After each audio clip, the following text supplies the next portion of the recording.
Okay, so today we have Department S and is Vic there? Now this one has been requested a few times. Somebody said, I think you'd like this one since you like others that are like it. So anyway, and I do also want to say I reacted to the jam a couple days ago at this point, and I do know that Vaughn Toulouse, I want to say is how you say his last name, lead singer of Department S here, he did some stuff with the jam. I think he played with them live a few times. So anyway, let's get into this, talk about it after. Let's go. We got a video here too.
Young, the mood is mellow, and there's music in my ears. Is Vic there? Hello. Is Vic there? Is Vic there? Is Vic there? Is Vic there? Is Vic there? Is Vic there? Is Vic there? It's Vic there. It's Vic there.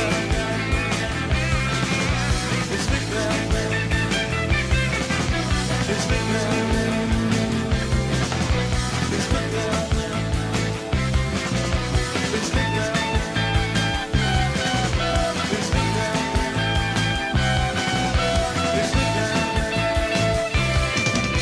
It's Vic there.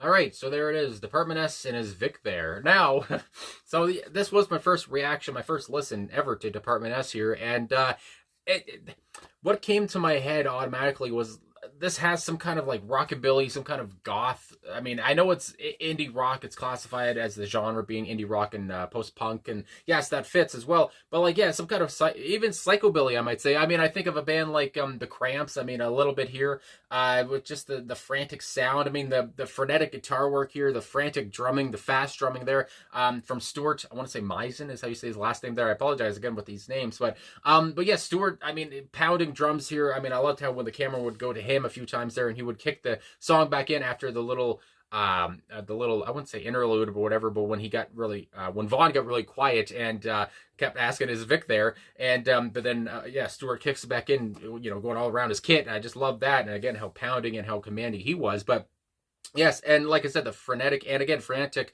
guitar work here, the circular guitar work, it almost felt like too, very haunting, very hypnotizing as well. There's another H word. But yes, hypnotizing, I say, because again, watching this video and watching these people, and especially in this time, I mean, the late 70s and maybe 1980, actually, I think the song was released.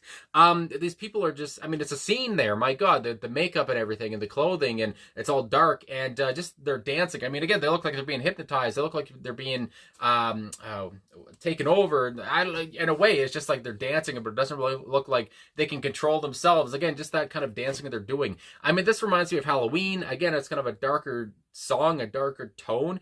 And even with the repetition of this is Vic there, and just how much emphasis Vaughn puts on that, it's again, it makes it so haunting. It shouldn't be as haunting when you just read the lyrics, I guess, on paper or on the internet, as I was doing.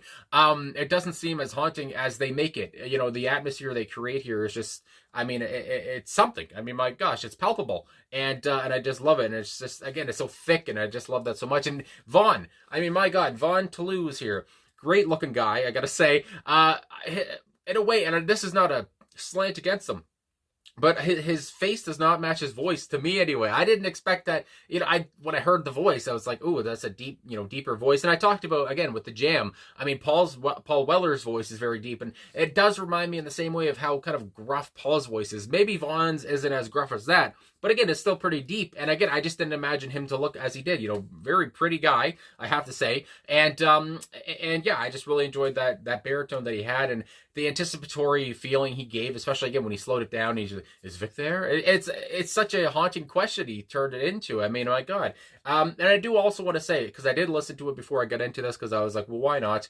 I guess the title came from a Monty Python, I guess it would say sketch, a phone in, I do believe, where Eric Idle was answering the phone and somebody asked, is Vic there? And I don't know if that's just how they took all their inspiration for this or what. But I also did read a comment that somebody said they had the music and they had to come up with some lyrics. And I guess maybe the lyrics aren't as important or aren't as deep as one may think, but the way they sing it, it is very deep. Because again, the whole point here is just asking, is Vic there? And again, it's like I mean, my God, somebody wants a connection to Vic here. Somebody's begging for Vic here. Yeah, again, the more they talk about it, the more they say is Vic there, the more, I mean, again, the more the pressure rises. I mean, my God. But yeah, again, and I also, my goodness gracious, I love the way Vaughn holds the microphone, just sideways and very different, again, very unique way. And I also want to say too, I learned that my goodness gracious, Vaughn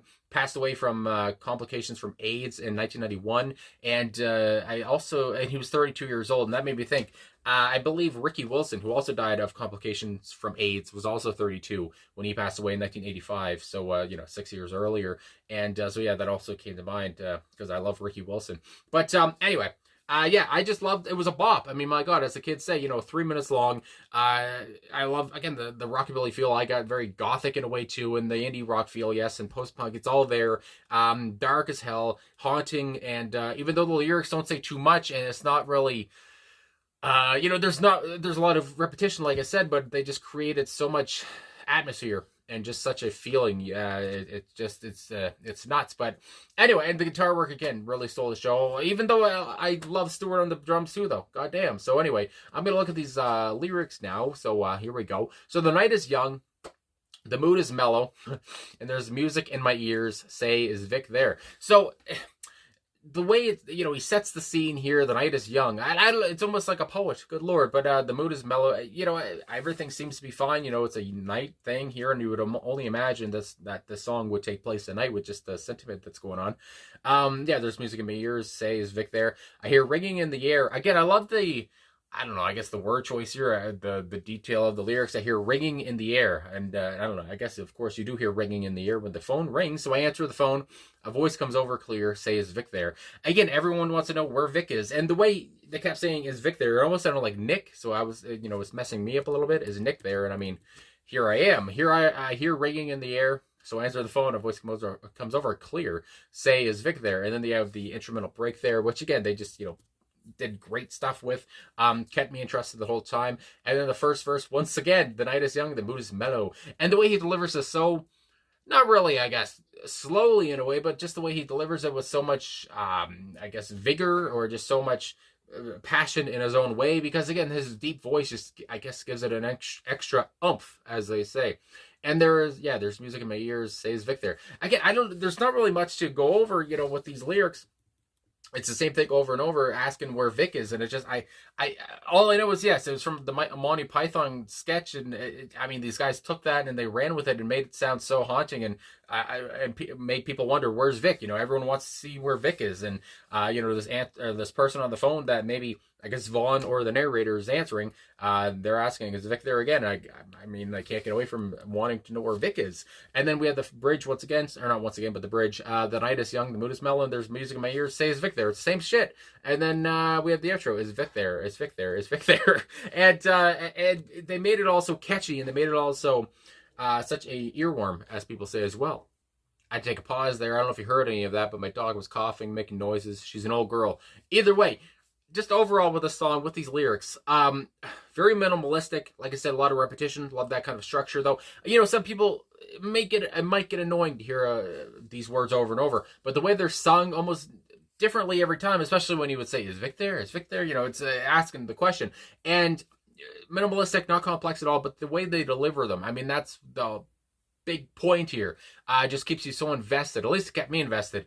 And the music as well, like I said, very haunting. It's such an ambiance they can create. There's a great word. And anyway, just love the dark tone of it, how moody it was, and anticipatory too. That's a big thing that came to mind too. So anyway, I really enjoyed my first listen to these guys, and I know it's been like 34 years now, but my first listen to Vaughn Toulouse, I just want to say rest in peace to him. I loved his again, deep voice, and he was a great looker as well, but sad and very young to pass away, 32 years old. Goodness gracious. So anyway, thanks for watching. Thanks for liking, subscribing, commenting, all this stuff. Thanks for requesting the song as well. I really did enjoy it, as you guys said I might. So yeah, thanks for everything. Talk to you guys again soon.